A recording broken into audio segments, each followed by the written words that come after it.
am I? What? You want the monster analysis report? Oh, my boss must have sent you after me. Here's the report. Take it.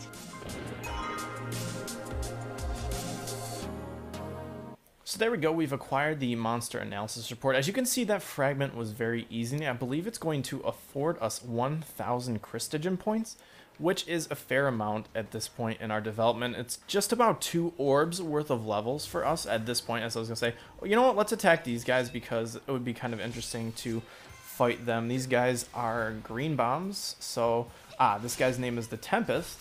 This guy looks like he's some serious business here. You make sure that he does... Oh, we also probably shouldn't be throwing wind attacks at him, I believe. That is what he's absorbing. So, as you can see, the electric is fine. We just have to make sure that we're not throwing any arrows at him, but we actually defeated him. I'm surprised that we only found a single Tempest, because normally when you find those Circuitron-type bomb-like enemies, you find them in groups of 5 or 6. So, kind of a odd, I guess, finding for us here, but hey, all monsters are going to go to hell, and we're going to get ourselves a nice reward for our good duties here. Let's just talk to him before we do anything else. Thank you for your hard work. This data should prove to be invaluable in resolving the paradox. The reason this data is so important is because, well, I won't bother you with the technical details. Here's the reward I promised you. It's all there, you have my word. The osmium ring we get for 1000 CP, and I think I've said this before, osmium and iridium are my favorite elements on the periodic table of elements just because they are some of the densest elements on the periodic table itself. But that is also an aside. Let's actually hop on to this ramp here. We now have to travel to find the weapon material, but we also have to pick up 2 more quests, I believe, for 2 more rings. One of them, which we can't do until we travel to those other areas, as I've said before, so that's one thing to think about here as well. The one thing I actually do like about this area too, just as an initial impression, is that there are chocobos already available here. Even though they are rambunctious, they're still chocobos. But anyways, let's find this really quickly. Come on, Mom. There we go. Let's grab it. Perfect, we got some weapon material, so that's exactly what we came down here for, which is huge. Now, what I want to do here is, I believe, travel up this neck to grab a quest really quickly. There's an elbow that leads to this back area that we definitely need, so it's a definite good idea that we came back here. Maybe we can't actually access this point just quite yet, as you can see. It looks like there's something back there that we can grab, but we obviously cannot get back there just quite yet. So I guess we'll have to go back there in just a little bit when we do some more quests. So that was just something that I wanted to mentally check off my completion list when I do these games. This is kind of what I do. I kind of try to keep some sort of task list in my head so I can make sure that I know what I'm doing. But let's go majorly south, I believe, now, because we definitely have something to grab when we get out here and we go down at least a little bit closer to south. We could probably turn this quest in right now, but I don't want to do that just quite yet. I don't understand why those monsters are going to... Okay, I was about to say, if those monsters end up getting an attack out on us, I'd be kind of mad because that would be really annoying. But anyways, let's travel down here and to the left. We have some more exploring to do, and this is the level in Brescia where you actually can clear out your 100% completion as well. There was that avalanche area that we could not access previously, but now that we can finish off the exploration for this area, as I said before, so it's definitely worth our while to come back here. I believe there's an item right around the corner from here, because I do remember this. Let's grab it really quickly here. I believe it's one of the gate seals, if I'm not mistaken. Yes, we did get an eternity gate seal, so I believe we'll be able to rewind this area now, which is nice. But the farther we travel down here, we're actually going to find one of our quests here with this guy that I believe we can talk to here. So let's do just that, talk to him, get some interactions going, and I want to avoid this fight, so let's talk. I'm currently studying the sociobiology of monsters. By learning how these monsters react to human aggression, the military will be able to formulate more advanced battle strategies. I have my eye on one of the mercenaries in the area as a test subject. He's brash, abrasive, and violent, and he's always ready to fight any monster he encounters. I wonder how differently the monsters would react to him if he became calm, relaxed, and genial. I'd love to get my hands on such data. Walter has his eye on Raymond, a short-tempered mercenary who would make the perfect guinea pig for his research. The science is willing to generously reward anyone who's able to calm Raymond down and make him into a pleasant and happy man. So, we have to pacify this quote-unquote mercenary, and this is actually one of my more fun quests that I would consider in this game. Let's actually find this thing with Mog first since we're here, and I saw it, which means we can definitely search this thing out. What are you giving us here? An elixir, thank you very much. And let's talk to you, Raymond. What's going on, buddy? Go back to where you came from unless you want a good ass kicking.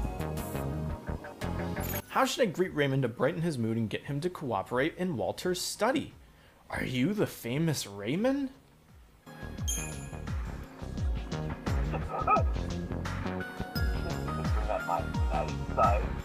Maybe when hell freezes over. It seems to work. Keep it up. See, the thing about talking with Raymond here is that you have to pick once again the correct conversational items. So let's talk to him again and I will show you the next one.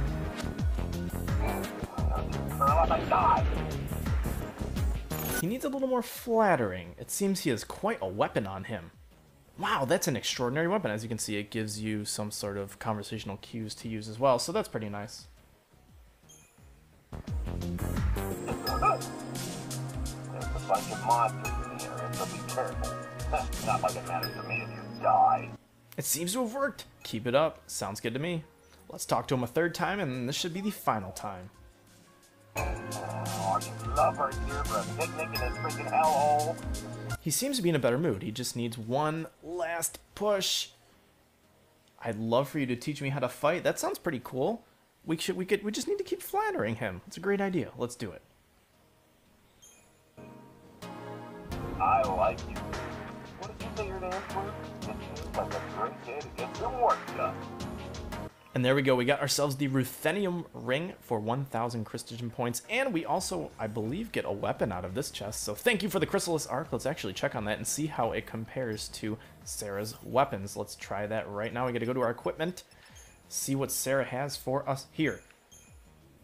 I believe the doesn't look any good. Definitely does not look any good. Although the quick stagger is almost too good to be true. Although we have apparently a greater capacity, which I completely did not notice. So let's give Sarah some more HP for no reason whatsoever, because we have some crazy capacities now. We have the ability to do this. We could probably give you the Magician's Mark if we really wanted to, although I'd probably want to keep that for Sarah. Let's give you... Let's see, what can we give you, Noel, that I would really want you to have? Might as well give you the Grimoire Hat, because it gets killed with Libra and we have improved potions, just in case we get a little bit crazy with the combat here. So, we did this last area as well, but now we have to run and go back to the beginning to give this person the last side quest here just by the gate. So, it should be interesting to see what this person has to offer us with these weapon materials. I believe we gave the weapon analysis report away, I'm pretty sure, so we just have this last one left. I want to check now because we should have, as you can see, 100% explored, so a little bit different than last session where I was in an unpleasant surprise. This time I do have a pleasant surprise, thankfully enough. But now this is where the quests start allowing you to, well, not allowing you to, but to start demanding to have you to do more travel. So it's kind of difficult in that regard because you have to start hopping between times. That means loading screens. I mean, if you're not ready to do this side quest, which is why I'm trying to have all these wild artifacts around and I'm trying to be able to travel all these areas and be in strategic positions, is because it cuts down on time. Cuts down on effort, so the side questing sort of doesn't wear on you as much. Even though it doesn't really wear on me now, it's still something to think about as well. But we're approaching our final, well, not our final, but one of our fragment objectives here, so we're going to talk to her as well. Let's talk to Pat and get our reward. You've got everything I need. Now I can build a weapon that will destroy even the strongest of monsters. You want to know what I'm going to do with a weapon like that? I'm going to sell it to the government for a serious profit. Here's what I promised you. Thanks again for your hard work. Are you sure this is the way to solve the paradox? It's important to investigate all aspects of the case, Kubo. One step at a time, Kubo. One step at a time. Mog, that's not very convincing coming from you. When's the last time you took a step anywhere? Ha, very interesting. As you can see, Mog snappy as usual. We're gonna go back here, and it looks like we also have another conversational option. So let's talk to him, because this looks like a very familiar place. It is the Lamentable Rest. Let's talk to him.